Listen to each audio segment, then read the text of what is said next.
Students, welcome to CBKYS। आज हम लोग इस वीडियो में अकाउंटिंग कॉन्सेप्ट एंड कन्वेंशन के ऊपर एक क्वेश्चन डिस्कस करेंगे जो कि आपके एग्जाम 2017 ऑनर्स में आया हुआ है। उस क्वेश्चन में जाने से पहले जो लोग फर्स्ट टाइम विजिट किए उनको बता दें कि लास्ट वीडियो में हमने कैश बेसिस ऑफ अकाउंटिंग का कुछ क्वेश्चन डिस्कस किया था। आप लोग चाहें तो इसको जाकर प्लेलिस्ट में देख सकते हैं, वहाँ पर आपको और भी बहुत सारे क्वेश्चन आंसर के डिस्कशन अवेलेबल मिल जाएंगे। इसके साथ ही साथ मेरा एक दूसरा चैनल है ATC स्टार, वहाँ पर भी जाकर आप चेकआउट कर सकते हैं।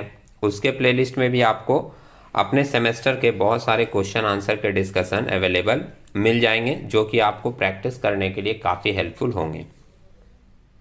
अभी इस क्वेश्चन को आप लोग देख रहे हो, CU/BCom ऑनर्स फर्स्ट सेमेस्टर 2017 में आया हुआ क्वेश्चन है। इस तरीके के कुछ क्वेश्चंस हमेशा अवेलेबल मिलते हैं जो कि थ्योरेटिकल कम प्रैक्टिकल हम लोग इसको बोल सकते हैं। मतलब इस तरह के सम्स को करने के लिए आपको थ्योरेटिकल कॉन्सेप्ट पता होने चाहिए। अकाउंट्स के कुछ शॉर्ट नोट्स मैंने पहले भी कहा था कि शॉर्ट नोट्स आप याद कर लीजिएगा या उसको एक बार रीड आउट कर लीजिएगा, जिससे आपको इस तरह के क्वेश्चन करने में काफ़ी हेल्प मिले।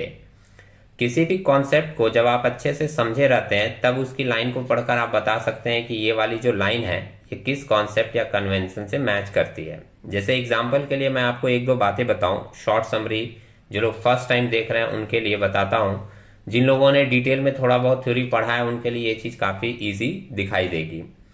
जैसे अगर एग्जाम्पल के लिए मैं बहुत शॉर्ट में आपको एक दो बातें बताऊं तो हम लोग अगर फर्स्ट एंटिटी कॉन्सेप्ट के ऊपर बात करते हैं तो एंटिटी कॉन्सेप्ट क्या इंडिकेट करता है कि बिजनेस को और बिजनेसमैन को हमेशा एज पर अकाउंटिंग थॉट अलग अलग ट्रीट किया जाता है। बिजनेस अलग रहेगा, बिजनेस का ओनर जिसने बिजनेस को स्टार्ट किया है वो अलग माना जाएगा।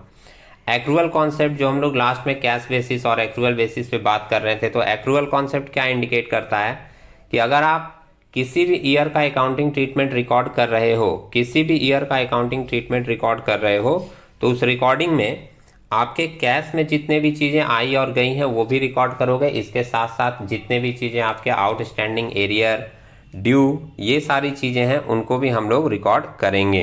तो एक्रूअल कॉन्सेप्ट के अंदर ये सारी चीज़ें हम लोगों को देखने को मिलती है। गोइंग कंसर्न कॉन्सेप्ट आ जाता है एक हम लोगों का। गोइंग कंसर्न कॉन्सेप्ट क्या इंडिकेट करता है कि अगर आप कोई बिजनेस स्टार्ट करते हो तो आपका थॉट ये नहीं होता कि हम लोग बहुत जल्दी इसको बंद कर देंगे। हम लोग कभी भी कोई भी चीज़ लॉन्ग टर्म के प्रोस्पेक्टिव से स्टार्ट करते हैं।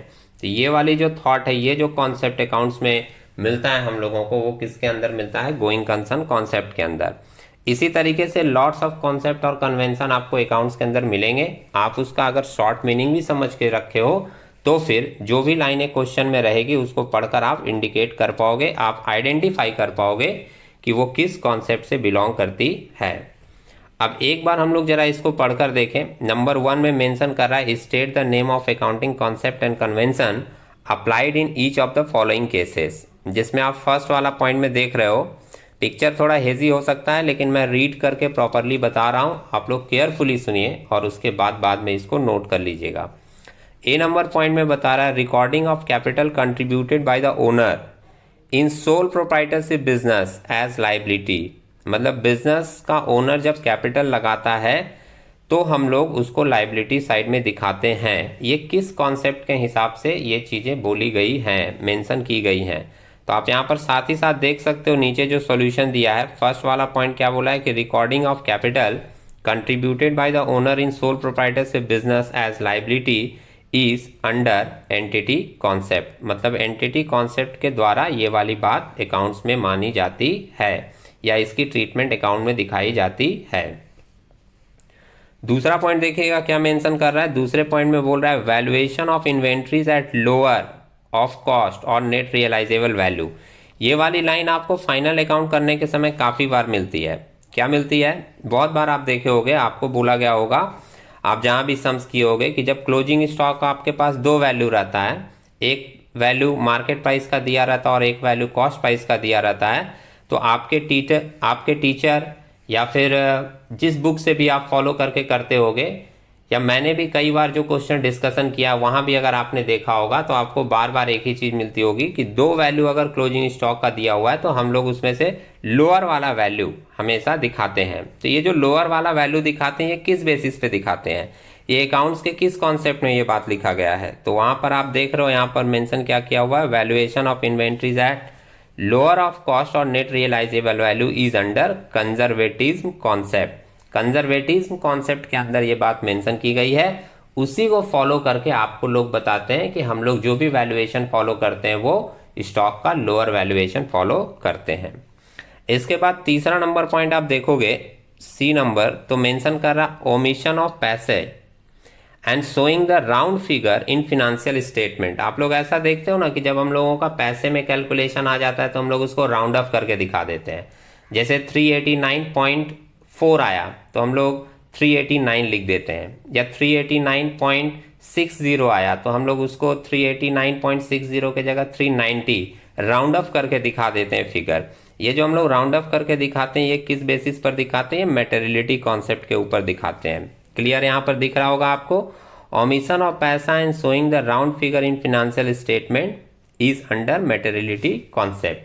आता है ना, जब पॉइंट में फिगर आता है तो आपके सर बोलते हैं कि आप इसको क्या करो, राउंड ऑफ करके दिखा दो। ये जो राउंड ऑफ करके हम लोग कोई भी फिगर दिखाते हैं ये अकाउंट्स के किस कॉन्सेप्ट को फॉलो करके दिखाते हैं? तो इसको हम लोग नाम देते हैं मटेरियलिटी कॉन्सेप्ट। इसके बाद नेक्स्ट पॉइंट आप देख रहे हो, assets are classified into fixed assets and current assets. तो assets are classified into fixed assets and current assets are under going concern concept. अभी हमने इस पॉइंट को भी डिस्कस किया था।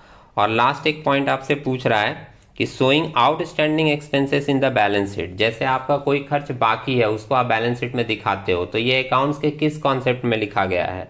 क्लियरली यहाँ पर दिख रहा है आपको, showing outstanding expenses in the balance sheet is under accrual concept. Accrual concept को फॉलो करके हम लोग आउटस्टैंडिंग एक्सपेंसेस को भी अकाउंट्स में दिखाते हैं। ऐसे खर्चे, ऐसे इनकम को भी दिखाते हैं जो कि अभी तक बाकी हैं, एक्चुअल में पेड नहीं हुए या एक्चुअल में रिसीव नहीं हुए, उसको भी हम लोग दिखाते हैं। किस कॉन्सेप्ट को फॉलो करके दिखाते हैं? एक्रूअल कॉन्सेप्ट को फॉलो करके दिखाते हैं। तो इस तरह के क्वेश्चन आपको एग्जाम में रेगुलर बेसिस पे मिलती रहती है, तो मैं आपसे रिक्वेस्ट करूंगा कि थोड़े बहुत ऐसे क्वेश्चंस की प्रैक्टिस करके आप जरूर जाएं। अगर इस चीज़ को आप लिख कर नोट करके रखेंगे तो चीज़ें आपको बाद में और ज़्यादा क्लियर होती हुई दिखेंगी। हम लोग इसी तरीके के कुछ नए डिस्कशन के साथ, कुछ इन्फॉर्मेटिव वीडियोज़ के साथ एक नए वीडियो में मिलेंगे। तब तक के लिए टेक केयर।